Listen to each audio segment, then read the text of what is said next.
मित्रों, जब एक इंसान की मौत होती है तो हम क्या देखते हैं? एक शरीर जो हिल नहीं सकता, रिश्तेदार जो रो रहे हैं, लकड़ियां जो चिता के लिए सजाई जा रही है और अंत में मुट्ठी भर राख। हमें लगता है कि कहानी शायद यहीं खत्म हो गई, उस इंसान की चैप्टर बंद हो गया। लेकिन शास्त्र का सबसे बड़ा सत्य यही है कि मौत अंत नहीं बल्कि एक इंटरवल है। असली फिल्म तो मौत के बाद शुरू होता है।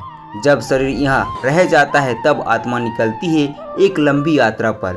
एक ऐसी यात्रा जहाँ पर न आपकी कार जाती है, न आपका बैग बैलेंस और न ही आपकी ऊंची पहचान। वहाँ अगर कुछ साथ जाता है तो वही खाता है जो आपके कर्म का हिसाब रखता है। और इसीलिए आज एक सवाल हम आपसे पूछते हैं, क्या कभी अकेले में बैठकर आपने यह सोचा है कि अगर आज अभी इसी वक्त आपकी आंखें हमेशा हमेशा के लिए बंद हो जाए तो चित्रगुप्त की उस किताब में आपके नाम के आगे क्या लिखा होगा? अगर आप चाहते हैं कि ऐसे ही गहरी ज्ञान मिलते रहे तो वीडियो को लाइक जरूर करें। स्वर्ग का सुख या फिर गरुड़ पुराण से बताई गई वह भयानक सजाएं जिनका नाम सुनकर ही ऋषियों की भी रूह कांप जाती है। नमस्कार, मैं हूं नीलकंठ बेमाल और आज हमारी अनकही जिंदगी पर किसी सुनी सुनाई कहानी पर चर्चा नहीं करने वाला है।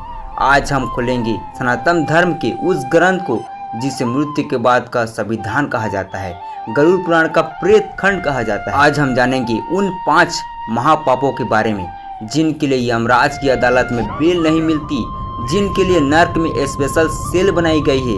इसलिए आज की कुर्सी की पेटी आप बांध दीजिए, क्योंकि आज इस वीडियो में जो सफर है वह आपको अंदर तक झंग झंझोर देने वाला है। अब इससे पहले कि हम उन पापों को लिस्ट को खोलें, हमारे लिए आपको यह समझना जरूरी है कि गरुड़ पुराण आखिर है क्या। देखिए, भगवान विष्णु और उनके वाहन गरुड़ के बीच का एक स्वाद है। जब गरुड़ जी ने भगवान से पूछा कि नारायण मनुष्य पाप करता है, हंसता है, भूल जाता है, लेकिन मरने के बाद उसका क्या होता है? तब भगवान विष्णु ने जो जवाब दिया वही गरुड़ पुराण बना। भगवान विष्णु कहते हैं कि नर्क कोई धरती के नीचे छिपा हुआ गुफा नहीं है, नर्क एक अवस्था है, नर्क एक प्रतिक्रिया है। गरुड़ पुराण इसी विज्ञान पर काम करता है और आज उसी के हम 5 महापापों की बात कर रहे हैं, क्योंकि यह पाप सिर्फ एक इंसान की नहीं बल्कि मानवता, सृष्टि और खुद भगवान की अवस्था को चोट पहुंच जाता है। तो आइए यमलोक के दरवाजा को आज खोलते हैं और देखते हैं पहला महापाप। सबसे पहला पाप जिसे शास्त्र में अक्षम्य कहा गया है वह है सृष्टि के बीज को नष्ट करना, यानी भ्रूण हत्या। आज के आधुनिक दौर में लोग इसे मेडिकल टर्म का नाम दे देते हैं, लेकिन गरुड़ पुराण की नज़र से देखिए, एक आत्मा जो 84 लाख योनि में से भटकने के बाद बड़ी मुश्किल से मनुष्य बनने का अवसर पा रही थी। ईश्वर ने उसे चुना था, उसे माँ के गर्भ में भेजा था। वह अब दुनिया में आई भी नहीं थी, उसने सूरज की पहली किरण भी नहीं देखी और आपने अपने स्वार्थ या डर के कारण उसे गर्भ में ही समाप्त कर दिया। भगवान विष्णु कहते हैं कि यह हत्या किसी एक इंसान की नहीं, यह संभावना की हत्या है। गरुड़ पुराण के अनुसार ऐसे पापियों का ठिकाना कुंभीपाक नर्क होता है। कुंभीपाक का वर्णन बेहद भयावह है।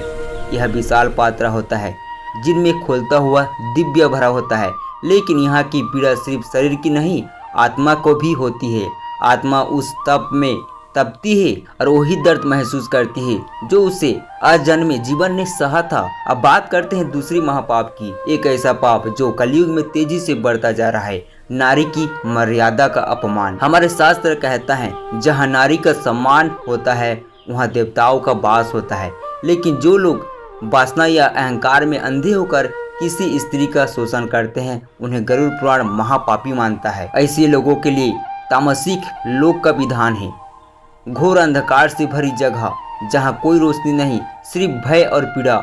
वह पापी आत्मा को दहकते लोहे के बंधन में जकड़ा जाता है। यह सजा उसे उसी पीड़ा का एहसास कराती है जो उसने किसी और को दी थी। तीसरी पाप विश्वासघात और झूठ गवाही। इस दुनिया का आधार विश्वास है, लेकिन जब कोई व्यक्ति अपने स्वार्थ के लिए इससे भरोसा को तोड़ता है तो वह सिर्फ झूठ नहीं बोलता बल्कि धर्म को चोट पहुंचाता है। गरुड़ पुराण में इसे मित्रदह कहा गया है। ऐसे लोगों के लिए महारौरव नर्क बताया गया है जहां सांप, बिच्छू और जहरीली जीव पापी आत्मा को बार बार डसते हैं। चौथा पाप माता पिता और गुरु का अपमान।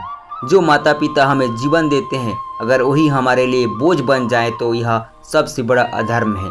गरुड़ पुराण कहता है कि ऐसे लोगों के लिए काला सूत्रा नरक है, जहाँ जलता हुआ रेगिस्तान, प्यास और अकेलापन ही सजा बन जाता है। पांचवा और अंतिम महापाप, अमानत से खयानत। जब कोई व्यक्ति किसी की मेहनत की कमाई या भरोसा को धोखे से हड़प लेता है तो यह केवल चोरी नहीं बल्कि विश्वास की हत्या होती है। ऐसे पापियों के लिए अबची नरक बताया गया है, जहां आत्मा लगातार गिरती रहती है लेकिन कभी अंत नहीं आता। तो यह थे वो 5 महापाप और उनकी सजाएं। अब सवाल, क्या हम बच सकते हैं? जवाब है हाँ।